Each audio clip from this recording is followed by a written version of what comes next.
Hello everybody, this is NCERT Science Class 7 Chapter number 5 Acid, Base and Salt, and this is part number 4 in which we are discussing about the exercise solution. इस part में हम आपके जो chapter 5 है इसकी exercise के solution को discuss करने वाले हैं. So let's start. Question number 1, state difference between acid and bases. तो यहाँ पर आपको एसिड और बेसेस में डिफरेंस लिखना है. तो एसिड और बेस के बारे में आप बहुत अच्छे से जान चुके हैं, तो आप आराम से उनके डिफरेंस भी लिख सकते हैं. तो हमारा जो फर्स्ट डिफरेंस है, एसिड आर सोर इन टेस्ट. एसिड कैसे होते हैं? स्वाद में खट्टे होते हैं. वहीं बेसेस कैसे होते हैं? Bitter in taste. They are bitter. ये थोड़े कड़वे होते हैं स्वाद में. ये हमारा सबसे बड़ा अंतर है एसिड और बेसेस में. Asset turns blue litmus paper into red colour. हमारा जो एसिड होता है वह ब्लू लिटमस पेपर को रेड में बदल देता है. या आप यूँ भी लिख सकते हैं कि litmus paper, blue litmus paper acid में डुबोने पर लाल में बदल जाता है. और जो बेसेज होते हैं, the bases does not change the colour of blue litmus paper. और बेस ब्लू लिटमस पेपर का कलर चेंज नहीं करते, वह ब्लू का ब्लू ही रहता है.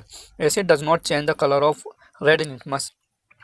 वहीं यदि रेड लिटमस की बात करें अपन, तो एसिड रेड लिटमस का कलर चेंज नहीं करता है, जबकि बेसेज रेड लिटमस को ब्लू कलर में चेंज कर देती है. Bases turns red litmus paper to blue colour. Then acid do not change the colour of turmeric. Acid में टर्मेरिक को यदि डाला जाता है तो उसका कलर चेंज नहीं होता है, कोई फ़र्क वहाँ पर नहीं पड़ता है, बल्कि bases turns turmeric to red. और यदि किसी सॉल्यूशन में बेसेज है और आप वहाँ पर टर्मेरिक लगाते हैं, हल्दी लगा देते हैं, तो उसका रंग कैसा हो जाता है? रेड. तो बेसेज में हमारे टर्मेरिक लाल कलर देती है, लेकिन एसिड में कोई कलर नहीं देती है. तो आप यहाँ पर लिख सकते हैं आराम से. ये हमारे टोटल 4 डिफरेंस हो गए हैं. Then we comes to question number 2. Ammonia is found in many household products. Ammonia हमारे कई घरेलू प्रोडक्ट्स में, उत्पादों में पाई जाती है. Such as window cleaners. It turns red litmus blue. तो ये जो अमोनिया होती है, ये क्या करती है? रेड लिटमस को ब्लू में कन्वर्ट करती है. What is it's nature. इसका नेचर क्या होना चाहिए आपके अनुसार? तो जो सॉल्यूशन रेड लिटमस को ब्लू में कन्वर्ट करते हैं वे कैसे होते हैं? बेसिक होते हैं. तो आपको सिंपली यहाँ पर लिखना है कि the answer is basic in nature और the ammonia is basic in nature. आपको सिर्फ इतना ही यहाँ पर लिखना है. Then question number 3, name the source from which litmus solution is obtained. तो आपको लिटमस सॉल्यूशन किस स्रोत से प्राप्त किया जाता है उसके बारे में लिखना है. What is the use of this solution. आपको इस सॉल्यूशन का क्या यूज आप कर पाते हो, कहाँ इसको यूज करते हो, उसके बारे में भी लिखना है. हमारा जो लिटमस सॉल्यूशन होता है, it's answer is litmus solution is extracted from lichens. Litmus solution हमारा लाइकेन से प्राप्त किया जाता है, जो एक विशेष प्रकार का हमारे प्लांट होता है, या आप ऑर्गेनिज्म इसको कह सकते हो. Litmus solution is used as an indicator to find acidic and basic nature of a solution. Litmus solution जो होता है हमारा, वह एसिडिक और बेसिक, किसी भी सॉल्यूशन के एसिडिक या बेसिक नेचर का पता लगाने के लिए यूज में लिया जाता है. Then question number 4, is the distilled water acidic, basic और न्यूट्रल. हमारा जो डिस्टिल्ड वाटर होता है वह एसिडिक होता है या बेसिक होता है या न्यूट्रल होता है, ये आपको बताना है. How would you verify it. आप इसको कैसे वेरीफाई करोगे, आप इसको कैसे सिद्ध करोगे कि आपका जो डिस्टिल्ड वाटर होता है वो एसिडिक होता है या बेसिक होता है या न्यूट्रल होता है. डिस्टिल्ड वाटर का मतलब होता है आसूत जल. आपने इसके बारे में पहले सुना होगा. हमारा जो डिस्टिल्ड वाटर होता है, तो हम क्या करते हैं कि जैसे ये हमारा बीकर है, हमने इसको गर्म किया, नीचे कुछ बर्नर वगैरह लगाकर फ्लेम जलाई और इसको गर्म किया. अब इसमें हमें पता है वाटर है ना, और वाटर क्या होगा? वेपोराइज होगा और वह भाप में बदल जाएगा. तो जब ये वाटर भाप में बदलेगा, वेपोराइज होगा, तो हम इसके ऊपर क्या करते हैं? एक नली लगा देते हैं. ठीक है, और इस नली के आसपास हम लगा देते हैं एक वाटर ट्यूब. ठीक है, इसके अंदर हमारे ठंडा पानी भरा होता है. वाटर की ट्यूब में क्या भरा होता है? ठंडा पानी. तो जब ये वेपर इस ठंडी नली में से होकर गुजरती है, तो ये वेपर वापस पानी में बदल जाती है. तो इस तरह से जो वाटर हमें प्राप्त होता है दूसरे कंटेनर में, इसको हम कहते हैं डिस्टिल्ड वाटर. ठीक है, क्या कहेंगे इसको? डिस्टिल्ड वाटर, जो आपके यहाँ पर ऊपर लिखा गया है. और जो ये प्रोसेस है, इस प्रोसेस को हम कहते हैं डिस्टिलेशन. तो आप इसके बारे में 9th क्लास में अच्छे से पढ़ पाएंगे. तो अभी इतना आप समझ लें कि डिस्टिल्ड वाटर क्या होता है. इसको हिंदी में कहते हैं आसूत जल. बिल्कुल शुद्ध जल होता है, इसमें किसी प्रकार की कोई इम्प्योरिटीज़ नहीं होती हैं. तो इसमें कोई इम्प्योरिटी है ही नहीं, तो वैसे भी हमारा जो टेप वाटर होता है वे भी न्यूट्रल ही होता है, तो डिस्टिल वाटर तो हमारा बिल्कुल न्यूट्रल होगा। Distil water is neutral in nature, है ना, इसमें ना तो एसिडिक प्रॉपर्टी होती है और ना ही बेसिक प्रॉपर्टी होती है। And this can be tested by using red and blue litmus paper. और हम इसको कैसे टेस्ट कर सकते हैं, रेड और ब्लू लिटमस पेपर का यूज करके टेस्ट कर सकते हैं। In either of the cases colour remains unchange, और जब हम इसमें रेड और ब्लू लिटमस पेपर डालेंगे तो दोनों का कलर यहाँ पर चेंज नहीं होता है, दोनों का कलर अनचेंज रहता है, रेड डालने पर भी और ब्लू डाल। तो इससे हमें पता चलता है कि जो हमारा डिस्टिल वाटर है वह न्यूट्रल है। Then question number 5, describe the process of neutralisation with the help of an example. तो आपको एक उदाहरण की सहायता से न्यूट्रलाइजेशन के प्रोसेस को एक्सप्लेन करना है कि हमारा जो उदासीनीकरण अभिक्रिया होती है वह क्या होती है, उसमें क्या होता है। ठीक है, तो आप यहाँ पर देख पा रहे होंगे, neutralisation is a reaction between an acid and a base. हमारी जो न्यूट्रलाइजेशन रिएक्शन होती है वह एसिड और बेस में होने वाली एक रिएक्शन है। Here both acid and bases get neutralise. यहाँ क्या होता है, एसिड और बेस दोनों आपस में मिलते हैं और न्यूट्रलाइज हो जाते हैं, यानी एक दूसरे के प्रभाव को ख़त्म कर देते हैं। For example when sodium hydroxide is added to hydrochloric acid. तो उदाहरण के लिए जब हम NaOH जो कि हमारा बेस होता है इसको एक एसिड में डालते हैं HCl में, तो सोडियम क्लोराइड और वाटर आर ऑब्टेन्ड। तो यहाँ पर हमारे क्या बन जाते हैं, सोडियम क्लोराइड एंड वाटर दोनों यहाँ पर बन जाते हैं। तो आप रिएक्शन यहाँ पर देख सकते हैं, NaOH plus HCl give rise to NaCl plus H2O plus heat. तो यहाँ पर हमारी हीट भी इन्वॉल्व होती है, इसलिए हम इस ऐसी रिएक्शन को एक्सोथर्मिक रिएक्शन भी कहते हैं, उष्मा शेपी अभिक्रिया भी इनको हम कहते हैं। देन आप ये रिएक्शन अच्छे से याद रखें, ये हमारा बेस है, ये हमारा एसिड है, ये हमारा साल्ट है, ये वाटर है एंड ये हीट है। तो इस तरह से आप रिएक्शन में यहाँ पर लिख सकते हैं। Then question number 6, mark T if the statement is true and F if it is false. यदि आपका स्टेटमेंट सही है तो T लिखना है और गलत है तो F लिखना है, मतलब false. Nitric acid turns red litmus blue. Nitric acid होता है हमारा, यह लाल लिटमस को ब्लू में कन्वर्ट कर देता है। तो ऐसा नहीं है, इसके तो नाम के साथ ही लिखा हुआ है कि ये एसिड है ना, तो एसिड तो हमारे ब्लू को रेड में बदलते हैं, है ना। वो अनीला वाला आपको फॉर्मूला याद होगा, अनीला अम्ल turns Neela to red.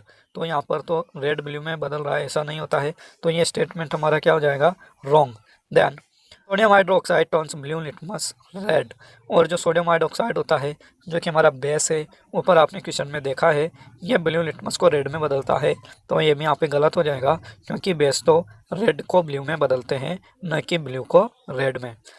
Then question number 3, sodium hydroxide and hydrochloric acid neutralise each other and forms salt and water. Sodium hydroxide और हाइड्रोक्लोरिक एसिड एक दूसरे को न्यूट्रलाइज कर देते हैं और वे साल्ट और वाटर फॉर्म करते हैं।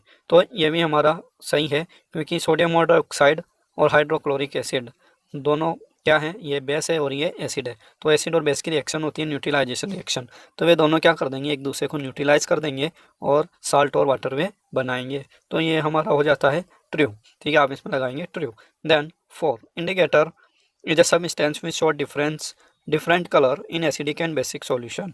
तो इंडिकेटर यानी सूचक हमारे वे सबस्टेंस होते हैं, पदार्थ होते हैं जो एसिडिक और बेसिक सॉल्यूशन में अलग अलग कलर शो करते हैं। तो ये भी हमारा ट्रू हो जाएगा, इंडिकेटर ऐसा ही करते हैं। देन 5 है, tooth decay is caused by process of base. तो टूथ डिके जो होता है वह किसके वजह से होता है, बेस की वजह से होता है। तो ये तुम्हारा हो जाएगा रॉन्ग, फॉल्स, है ना। ऐसा क्यों है, क्योंकि टूथ डिके बेस की वजह से नहीं बल्कि एसिड की वजह से होता है। तो हमारे जो दो ऊपर के ये भी गलत थे, बीच के दो सही हैं, राइट हैं, ट्रू है, और लास्ट वाला हमारा वापस फॉल्स है। तो आप इनको और देख सकते हैं। Then question number 7, Dorji has a few bottles of soft drink in his restaurant. Dorji के पास उसके रेस्टोरेंट में कुछ बॉटल्स है सॉफ्ट ड्रिंक की, but unfortunately these are not labelled. लेकिन दुर्भाग्य से उनके ऊपर लेबलिंग नहीं है, मतलब लिखा हुआ नहीं है कि उनमें अंदर क्या भरा है। He has to serve the drinks on the demand of customer. तो उसको कस्टमर की डिमांड के अनुसार ड्रिंक्स सर्व करने होते हैं, उनको देना होता है।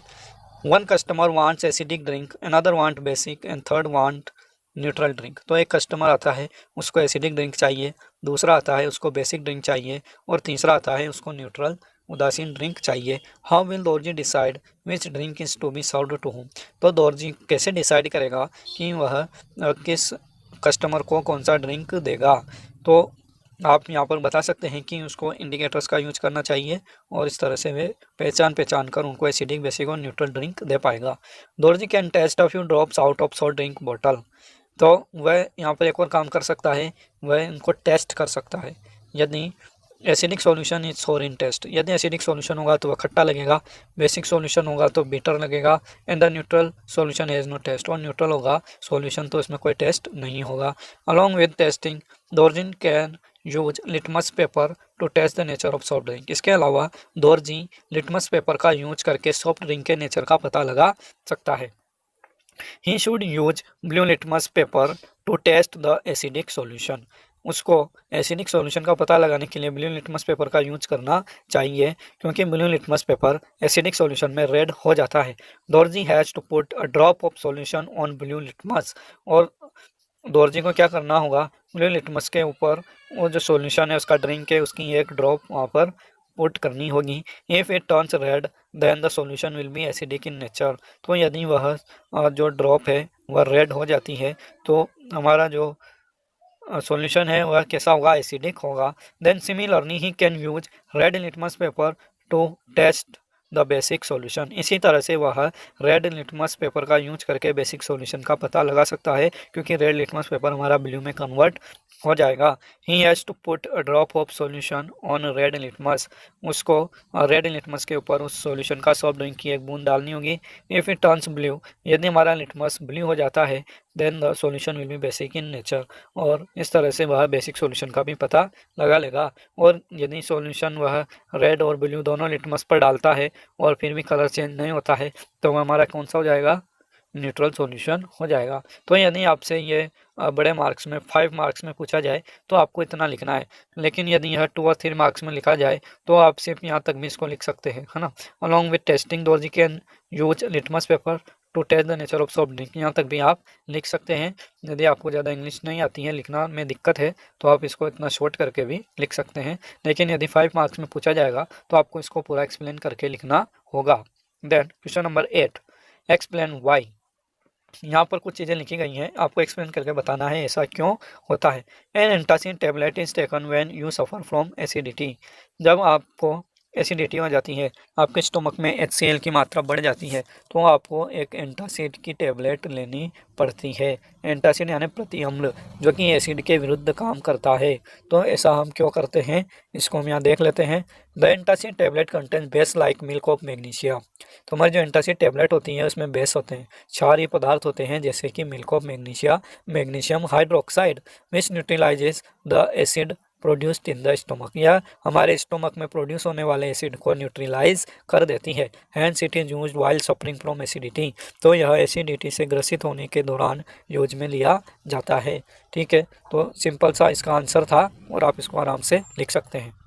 देन बी है हमारा, calamine solution is applied on the skin when an ant bites. यदि आपको आंट काट लेती है, चींटी, बड़ी चींटी जो होती है वह काट लेती है, जिससे वो जलन होती है, तो आप वहाँ पर कैलामाइन सॉल्यूशन लगाते हो। तो ऐसा क्यों करते हो, कैलामाइन में ऐसा क्या होता है ना। तो आप बता सकते हैं कि हमारा जो आंट स्टिंग है, चींटी का डंक है, उसमें फॉर्मिक एसिड होता है, और उसको न्यूट्रलाइज करने के लिए हम कोई बेस का यूज करते हैं, जो कि हमारे कैलामाइन में होता है।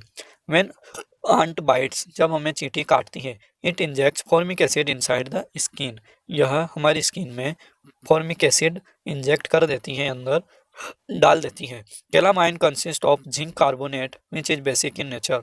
कैलामाइन के अंदर जिंक कार्बोनेट होता है, जो कि बेसिक होता है, उसकी प्रकृति क्षारीय होती है। Hence calamine utilise the effect of formic acid to bring relief for the affected person. इस तरह से कैलामाइन क्या करता है, फॉर्मिक एसिड के असर को ख़त्म कर देता है, और ये अफेक्टिंग पर्सन, जो हमारा ग्रसित पर्सन है, जिसको आंट ने काटा है, उसको ये आराम देती है, रिलीफ देती है। रिलीफ मतलब आराम देती है। तो यहाँ पर वही एसिड और बेस की न्यूट्रलाइजेशन रिएक्शन के बारे में पूछा गया था।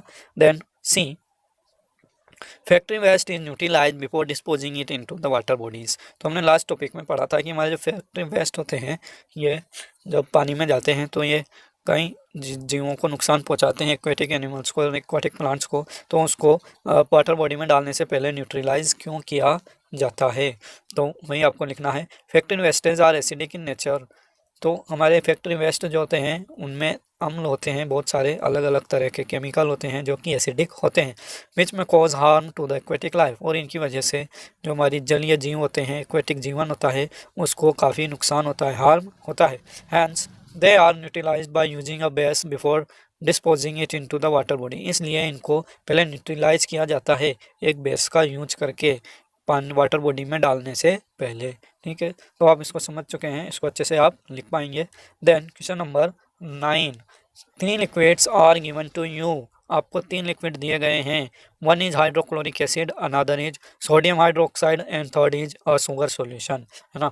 तो फर्स्ट सॉल्यूशन आपका एसिड है, दूसरा सोडियम हाइड्रोक्साइड है जो कि बेस होता है, और तीसरा आपका शुगर सॉल्यूशन है जो कि न्यूट्रल होता है। ये तो हमें पता है। How will you identify them, तो आप इनको कैसे पता करोगे, है ना, कि कौन एसिड है, कौन बेस है, कौन न्यूट्रल है ना। या फिर आपको इनके ऊपर बताया नहीं जाएगा कि ये किस कंटेनर में कौन सा सॉल्यूशन भरा हुआ है, ये आपको बताया नहीं गया है।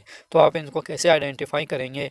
You have only turmeric indicator, और इंडिकेटर के रूप में आपके पास क्या है, सिर्फ टर्मेरिक है। और टर्मेरिक के बारे में आपको पता है कि एसिड का पता नहीं लगाता है, केवल बेस का पता लगाता है, और बेस में यह लाल हो जाता है, रेड कलर ये देता है। तो इसका आंसर हम देख लेते हैं, इसको कैसे करना है। Add solution to container with turmeric indicator.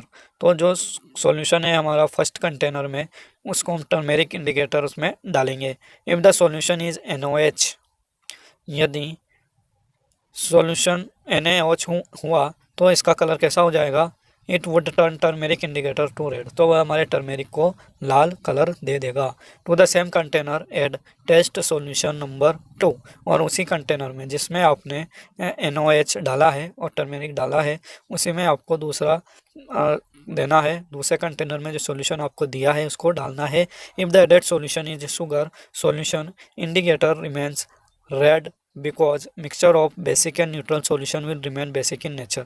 तो यदि आप कंटेनर 2 का सॉल्यूशन उसमें डालते हैं मिक्सचर में, तो क्या होगा कि हमारा जो इंडिकेटर है टर्मेरिक, वह कलरलेस ही रहेगा, वह रेड कलर का ही रहेगा। इट रिमेन्स रेड, वह रेड ही रहेगा, क्योंकि जो हमारे बेस और न्यूट्रल सॉल्यूशन का मिक्सचर होता है वो बेस ही रहता है। तो हमें पता चल जाएगा कि जो दूसरा हमने मिलाया है उसके अंदर वह कौन है, वह हमारा शुगर है ना। और यदि हमारा रेड कलर यहाँ पर चेंज हो जाता, ठीक है, यदि मान लीजिए आपको पता नहीं था और आपने सोडियम जो उसमें शुगर सॉल्यूशन था उसकी जगह आपने HCl हाइड्रोक्लोरिक एसिड उसमें डाल दिया, तो क्या होगा कि उसका जो कलर है रेड कलर वह वापस ख़त्म हो जाएगा, क्योंकि यहाँ न्यूट्रलाइजेशन रिएक्शन होगी। तो उसका भी आप यहाँ पर पता लगा सकते हैं। Similarly add the test solution number 3 to another container with turmeric indicator. तो हम टेस्ट सॉल्यूशन तीसरा है उसमें भी हम क्या डाल के देखेंगे, टर्मेरिक इंडिकेटर डाल के देखेंगे। If the indicator remains red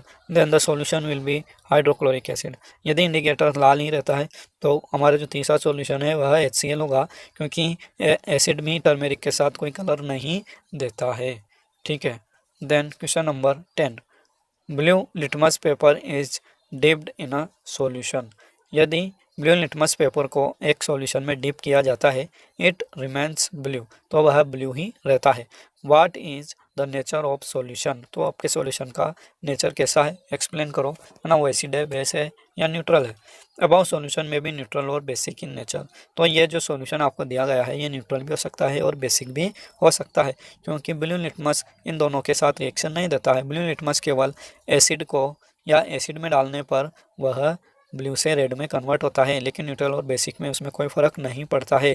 as both of them will not change the colour of the blue litmus paper, है ना, क्योंकि ये दोनों यहाँ पर ब्लू लिटमस पेपर का कलर चेंज नहीं कर पाते हैं, इसलिए जो हमारा सॉल्यूशन है दिया गया है वह न्यूट्रल भी हो सकता है और बेसिक भी हो सकता है। देन हमारा लास्ट क्वेश्चन आ जाता है, question number 11। Consider the following statements. यहाँ पर कुछ स्टेटमेंट लिखे गए हैं।